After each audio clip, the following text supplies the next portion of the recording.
Yes. What's good, everybody? Welcome back to Veterans Minimum.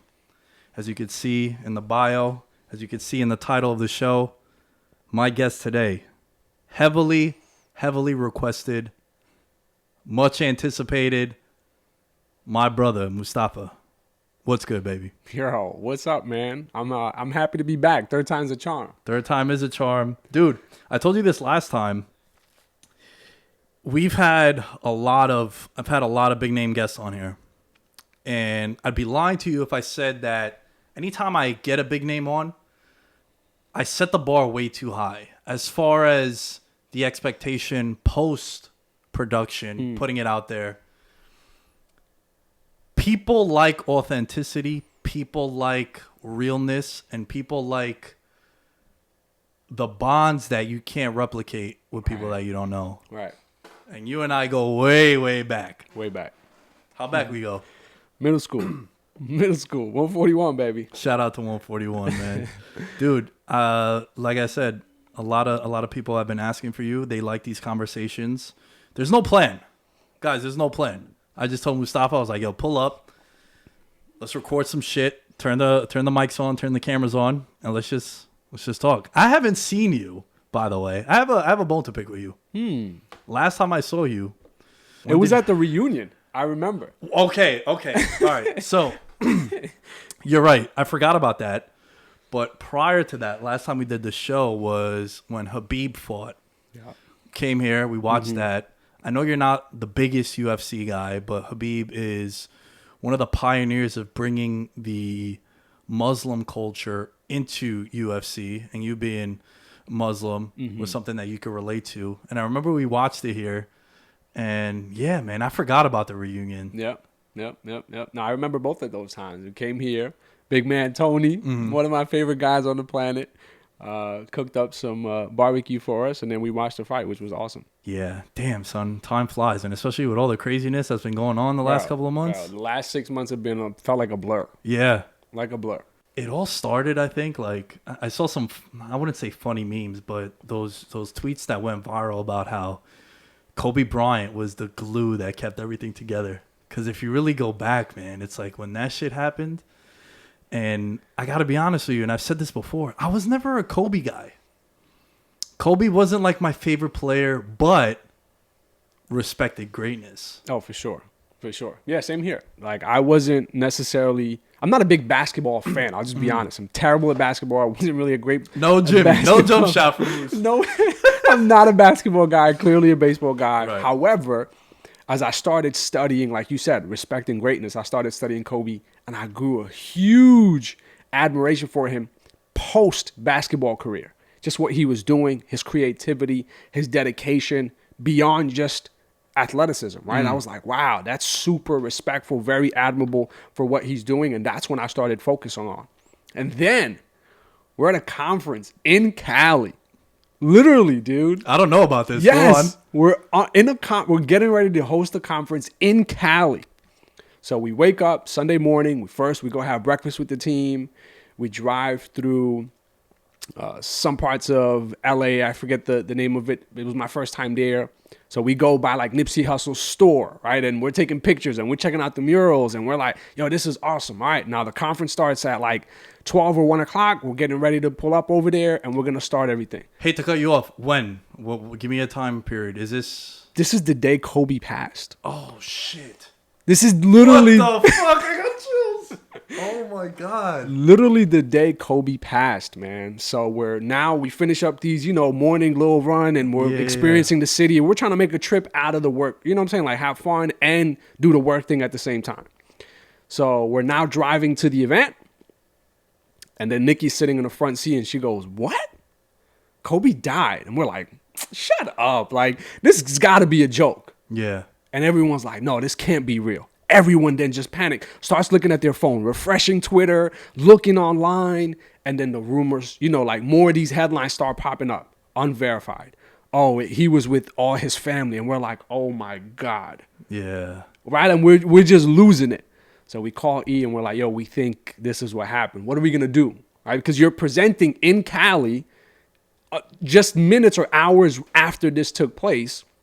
And yeah, man, sure enough, about an hour, 2 hours later, confirmed it was him, right? And then there was still, we weren't sure who was with him. We know we was one of the kids, but then we weren't sure. Well, there was also rumors that I think it was Rick Fox was on the flight with him on the helicopter, and then Oh, that yeah.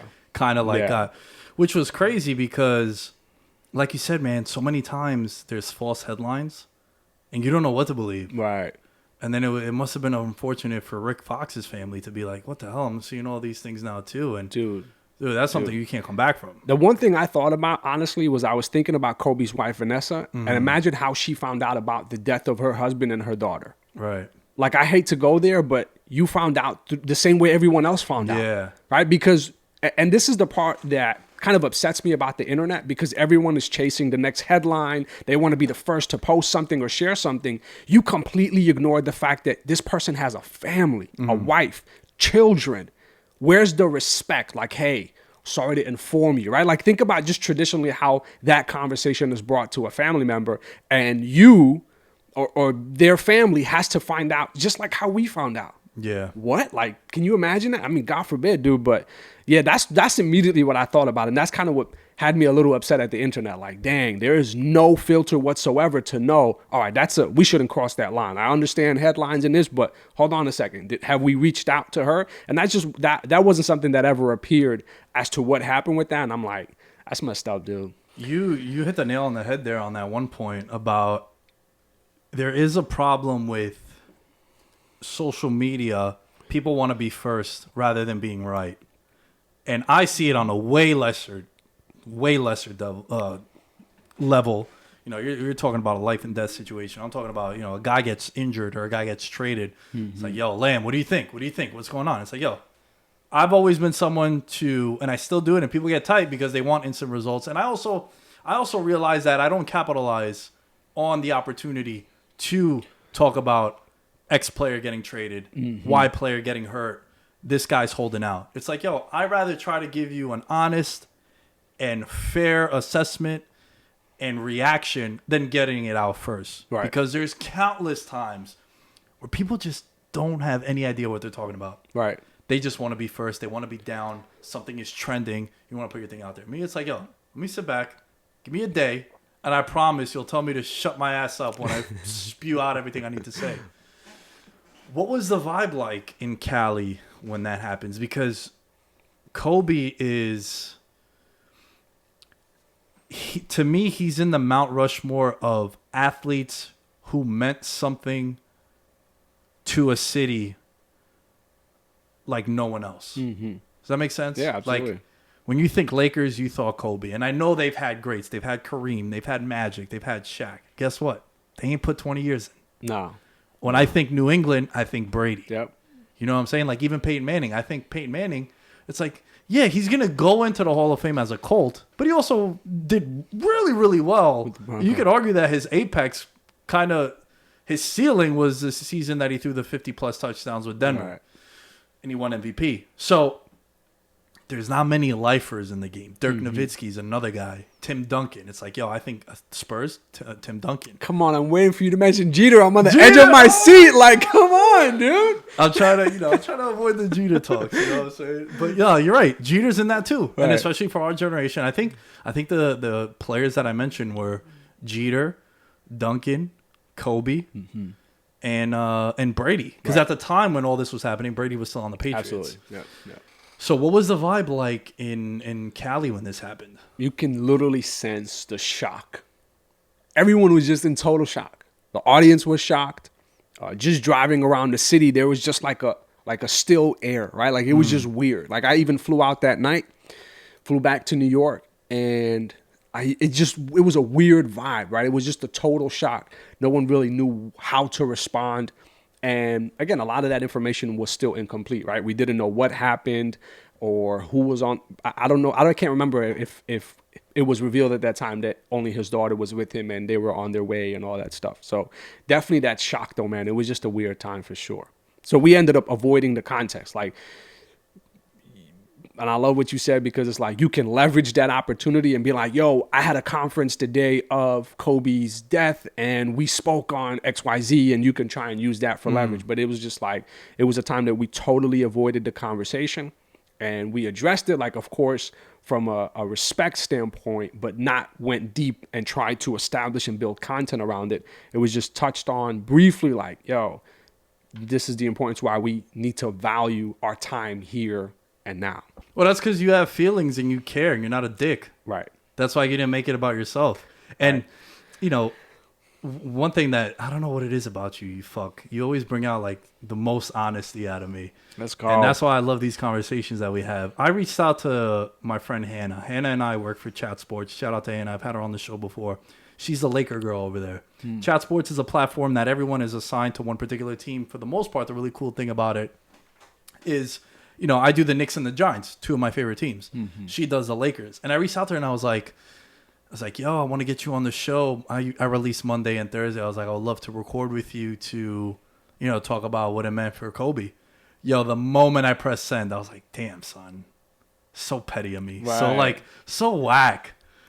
So whack. And then she reached out to me like a week later. She's like, yo, I was devastated. My bad. I didn't ignore you on purpose. I was like, dude, believe me. When I pressed send, I felt like such an asshole. Because I didn't think about, like, what the other person was going through. You know? So that was, like, kind of a learning experience for me. Yeah. Man. Yeah. It's important, man. It's important. And again, when we start living life through that perspective of like, man, what is the other person on the other end of the screen, on the other end of the table, on the other end of the line? What's their life like? What's their unique perspective like, right? And how can I begin to prioritize their perspective just as mine or just as much as mine? So like one of the ways, and you know, we've talked about this, the whole flight assessment, and I will send you yours today. I will send you yours today, right? It's been going on for like 18 months. I will send you yours today. But one of the things I teach on is when you overvalue your perspective, you automatically undervalue the other person's experience. It's like you pretty much trying to tell them like, yo, everything you've been through in your entire life, everything you've had to navigate to stay alive until this point, it doesn't matter because mine is better. Right? That's what it's like, right? Think about that. So it's like, how can we practice that concept of delayed gratification?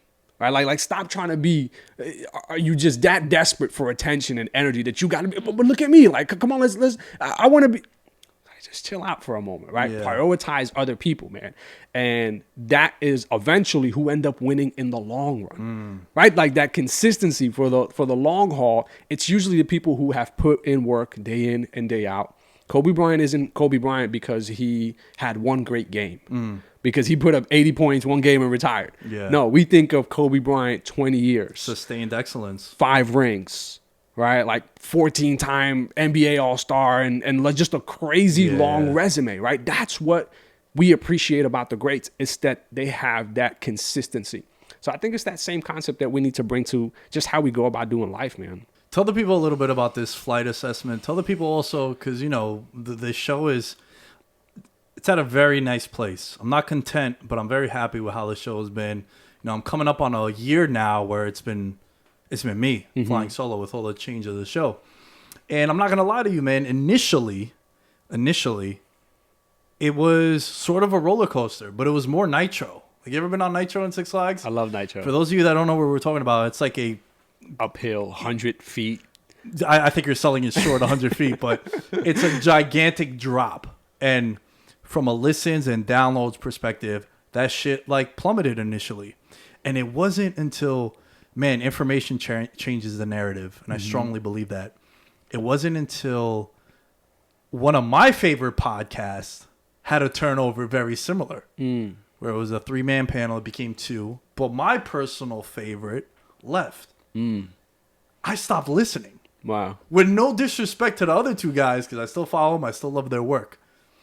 But it was like I was more of a fan of X person. And I saw that with the changes in the show with me, where initially, and I expected it. Right. I put my experiences in that with that show and with other shows. You know, SVP and Rosillo used to have the 1 to 4 slot on ESPN Radio, one of my favorite shows to listen. They broke it up. Scott Van Pelt became the head guy for SportsCenter. And then initially I was like, it's not the same show. I don't like it. But what wins you over in the long run? Sustained excellence. I just controlled what I could control. And that's one thing that has changed the most about me. Try to not trip over things I can't control. Yeah. It is what it is. Yeah. And you start to understand that. And I do think that's what maturity, growth.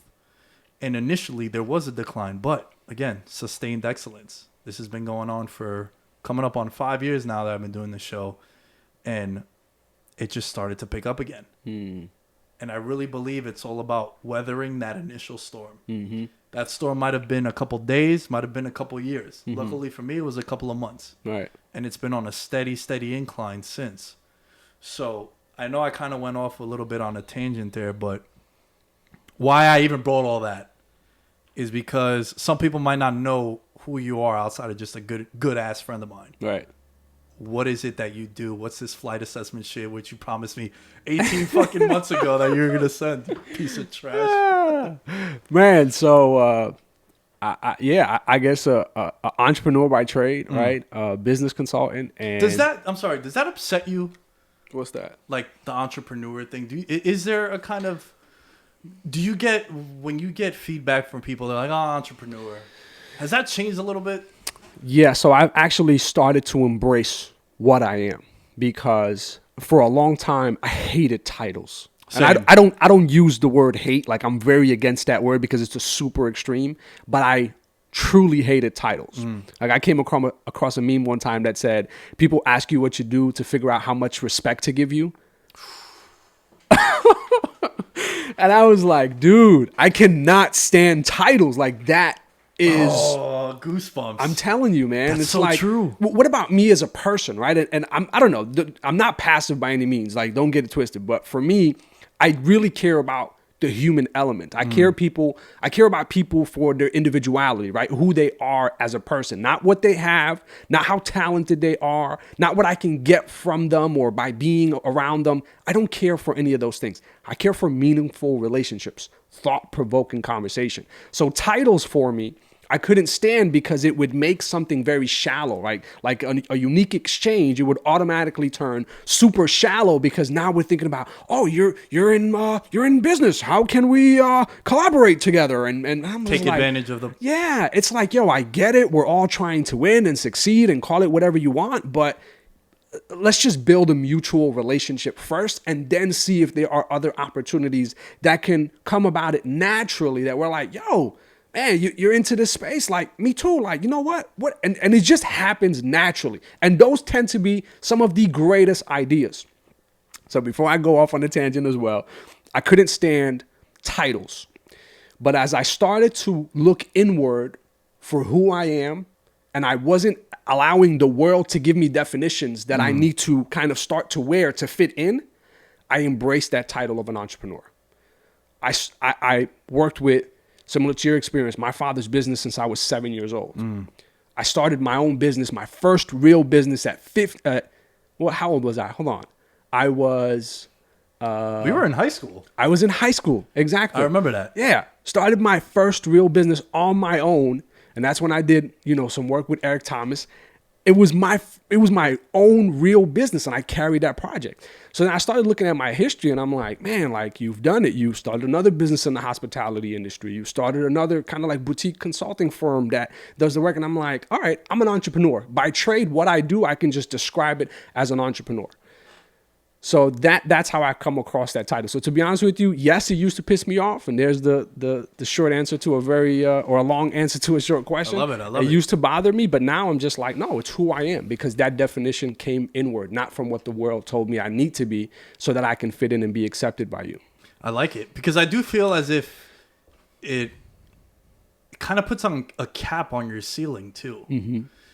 I don't describe you as a public speaker. Yeah, me neither. So you don't get offended by that? No. I don't like when people say I'm a podcast host. Yeah, it's terrible. I'm a hustler. Right. That's what I like to tell people first. Mm-hmm. And they get shocked because there's a negative stigma to the term hustler. Mm-hmm. It's like, yo, if I tell you what I do in 1 week, you'll understand what I mean by hustler. Right. So that's how I like to describe myself. Trying to get it from everywhere. Right now I have over a handful of incomes. The right way. I don't want to come off as like, I'm on the block, dog. I'm on the block. No. But like, it's the growth of the show, the streaming, my 9 to 5 business, quote unquote, selling merch, all this stuff that comes into play. Hustler. You know what I'm saying? It's something where I want to change that, the initial like, right. You know what I'm saying? Right.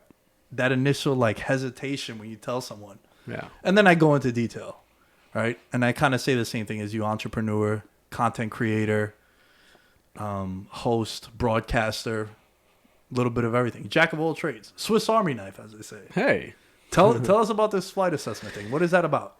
Yeah, so this is a tool, man, that has been around for over 100 years. It was actually developed in 1928, and the creator of this information was the person who also invented the first lie detector machine, and he created the character Wonder Woman.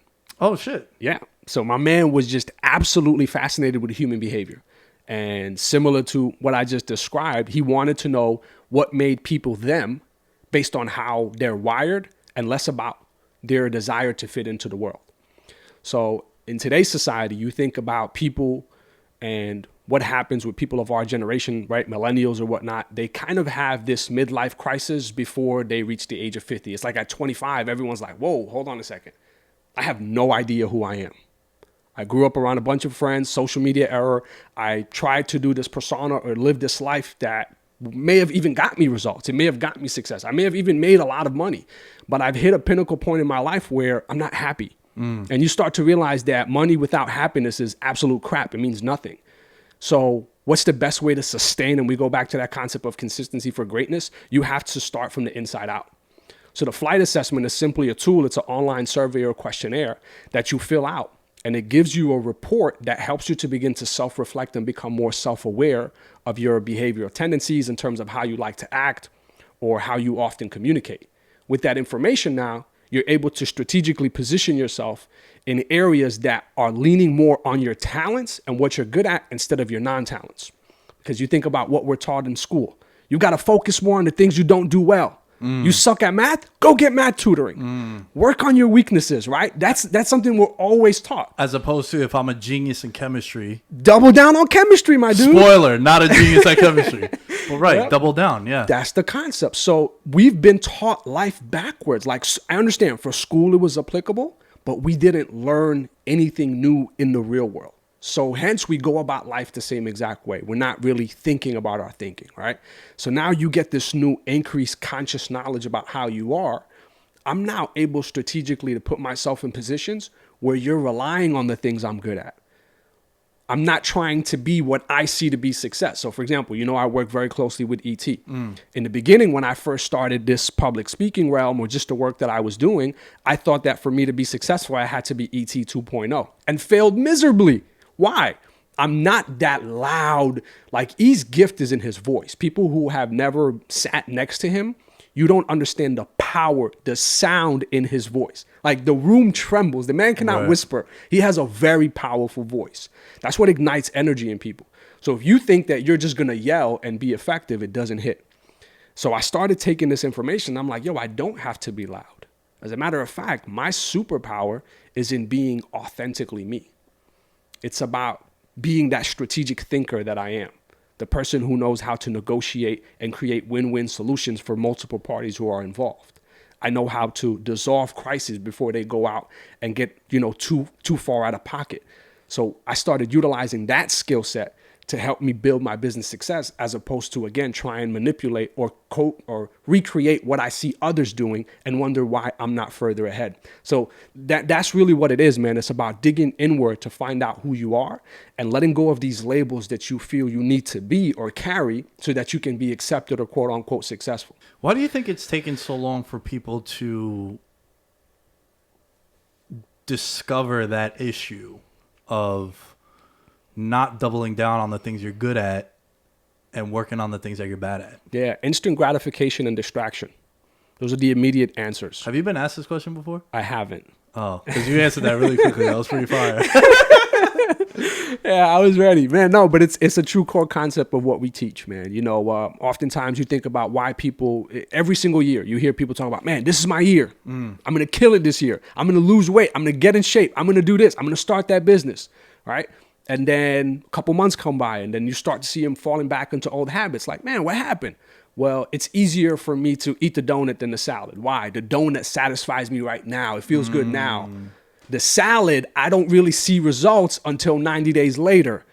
So oftentimes people are tempted to take the short route, the path of least resistance, the easy way out, because they get satisfied in the moment. The difficult thing to do is to delay that gratification and be like, man, I love donuts. Like, this is for real. I love donuts, right? They're popping. But the serious discipline and greatness comes in the concept of being able to say, no, I'm not going to do it now because I know what I'm chasing is greater. And you hold it off one day, and then the day becomes a week. Next thing you know, it's a month. And then you know you don't even crave it anymore because you're just so much closer to your goal that you begin to get focused on that. So ultimately, it comes down to those two things. That was the big thing with me when it came to alcohol. Wow. When I got to my heaviest, I was 240, 246. You look great now, by the way. Thank you, man. Yeah, Thank you. up? I didn't get fat during quarantine. I started quarantine at like 210. I did balloon up prior to quarantine. Okay. And now I'm like 195, kind of just like... Solid. Yeah, it's good. You know, I'm very happy with it. A lot of people I know put on some weight during quarantine, and I think one of the big issues is because you're just so bored at home. Right. People just eating and shit. You know, like... I know a lot of people might not like their job or the 9-to-5 thing. They might not be happy with it, right? You always hear people talk about that. But I think it's also a good distraction. Like, you don't know what you have until you lose it. Right. That's something that gets thrown around so much that people get angry when you mention that, like, saying or quote. But I think that was a big thing for me when it came to losing weight, dude, because everyone that would see me working out, they'd be like, yo, you're an animal. Right. Like, why aren't you in better shape? I'd be like, yo, I like drinking. I like burgers and shit at 3 a.m. Right. So going back to the donut versus the salad thing, that was the same thing with me with alcohol. And look, I don't want to come off. I might be coming off as an alcoholic. I wasn't, but like I was drinking Friday, Saturday nights, and I love beer. To this day, beer, I'll take beer over anything. Beer is like one of the worst things that you can drink. Right. But it wasn't until I was like, yo, look, you mentioned the age 25. I could relate to that shit crazy because I was someone at 25 who was being pulled in so many different directions. Right. I was out of shape. Right. I was fat. For my standards, I was fat. And it was something that I needed to make that decision of, all right, you know what? Let's cut it all out for 90 days. Let's cut it all out. Dude, I didn't have a drink for like 6 months. Wow. And then I realized that, like, I don't need it to have fun, right? Because when you're younger, you're like, yo, I got to booze so I can go and approach that chick at the bar. Right. You get more confidence and whatnot. Because when I drink, I'm a great time. Like, I'm not... There's two kind of people when they drink, right? It's the beer muscle guy. Like, you look to fight, someone bumps into you. You're like, yo, motherfucker, what's going on? There's the other guy just happy-go-lucky. That's me, you know? So, but then I realized, like, yo, I didn't need that. Right. I didn't need that to... I wouldn't say to be happy, but to have a good time. Then I was able to cut it back and like, yo, I could count on one hand how many times I've gotten like plastered Right. the last 4 years. Right. All of them have been on vacations. Dom's bachelor party, Danny's bachelor party. It's a celebration. Why? Because I don't be doing that no more. The whole drinking thing, like that, like I was when I was 21.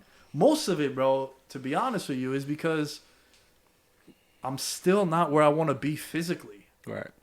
And I feel like for me personally, like how you said with donuts, you be craving donuts. Like I do have cravings for beer and alcohol, but my mind is on the long term as far as like, what kind of damage is this going to do to me physically? Like the next day I can't go work out if I'm hungover. Right. Yeah, I couldn't agree more, dude. I couldn't agree more. It's an issue that a lot of us face and in different areas, right? Like my struggle may not be alcohol. I don't drink.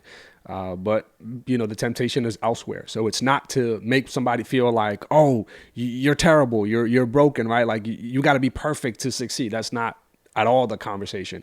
We all have our vices, right? And I think what COVID brought out, because of the free time, it actually magnified people's vices.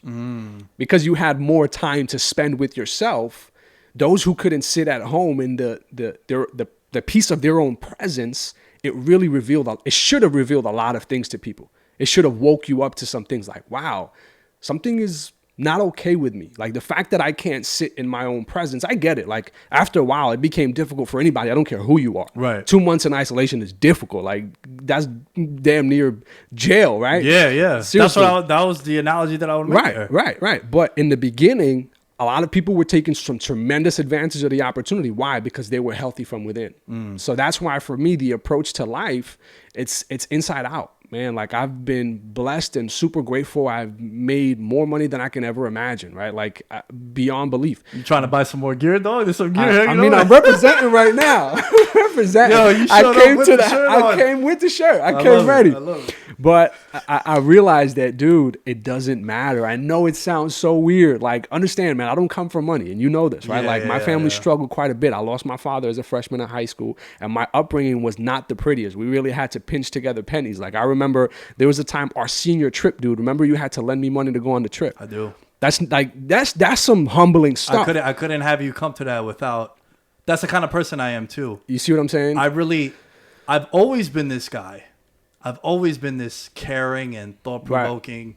I got lost in the middle of it. Yeah. My early 20s, I got lost. Yeah, man, because you start to think that you can't win as you are, and that's just not true. You just got to fight through that resistance. Like we use the example of a rocket ship, right? They say that a rocket ship uses almost half of its fuel in the first 8 to 15 minutes of launch.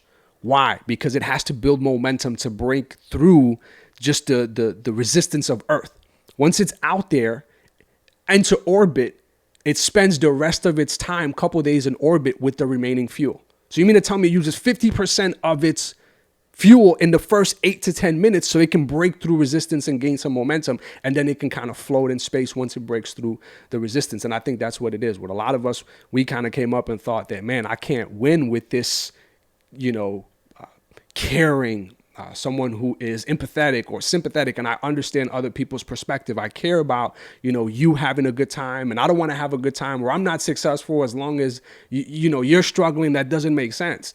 So you start to realize I got to be something else. I got to be a jerk to win. The nice guys finish last. And that's probably one of the dumbest analogies there is. Facts. You start to prove yourself and walk in who you are and in your true confidence, what we call your true authentic self. Then you don't care about what other people, whatever labels, what they're saying. It's like, no,